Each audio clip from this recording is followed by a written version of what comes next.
तर आता उजनी धरणाच्या पात्रात बोट उलटून 6 जण बुडालेली होती। मंगळवारी वादळी वारा आणि पावसानं ही बोट उलटून अपघात झाला होता आणि या बोटीत एकूण 7 प्रवासी होते।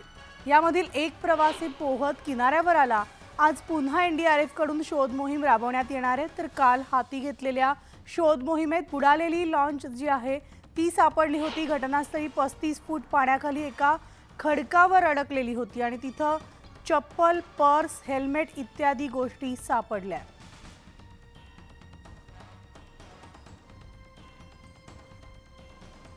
तर हे सगळेजण इंदापुरातील कळशी इथं जात होते बोटीने आणि दरम्यान वादळी वाऱ्यानं ती बोट उडाली। बोट उलटली आणि या बोटीमधनं एक जण पोहत त्यानं सुखरूप तो काठाशी आला। मात्र बाकीच्यांचा शोध अजूनही सुरूच आहे। आमचे प्रतिनिधी सुमित सोनावणे आपल्यासोबत आहे। सुमित, नेमकं काय घडलं आणि काय आहेत सध्याचे अपडेट्स? 21 तारखेला 6च्या दरम्यान ही बोट कळाशीवरून करमाळ्याच्या जे करमाळा तालुका आहे त्या गावातून गावाला चालली होती उजनी धरणाच्या दुसऱ्या बाजूला। त्यामुळे त्या ठिकाणी रात्रीच्या दरम्यान मोठा वारा सुटला आणि त्या वाऱ्याच्या दरम्यान ही बोट उलटली। त्या बोटीमधील जे काही प्रवासी होते आणि लहान मुलं होते ती त्या ठिकाणी खाली बुडाले। तर त्यातला एक जे प्रवासी होता ते उपनिरीक्षक होता, पोलीस उपनिरीक्षक।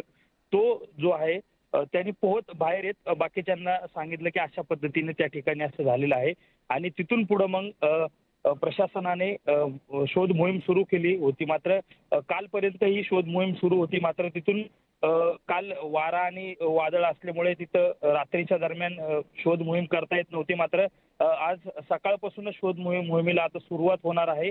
आज जे काही मृतदेह आहे ते बाहेर काढण्यासाठी शोध मोहीम सुरू करणार आहे आणि नेमके किती जण यामध्ये बुडालेले आहेत ते प्रशासनाकडून एनडीआरएफच्या जवानांकडून शोध मोहीम सध्या सुरू होणार आहे आता इथून पुढे।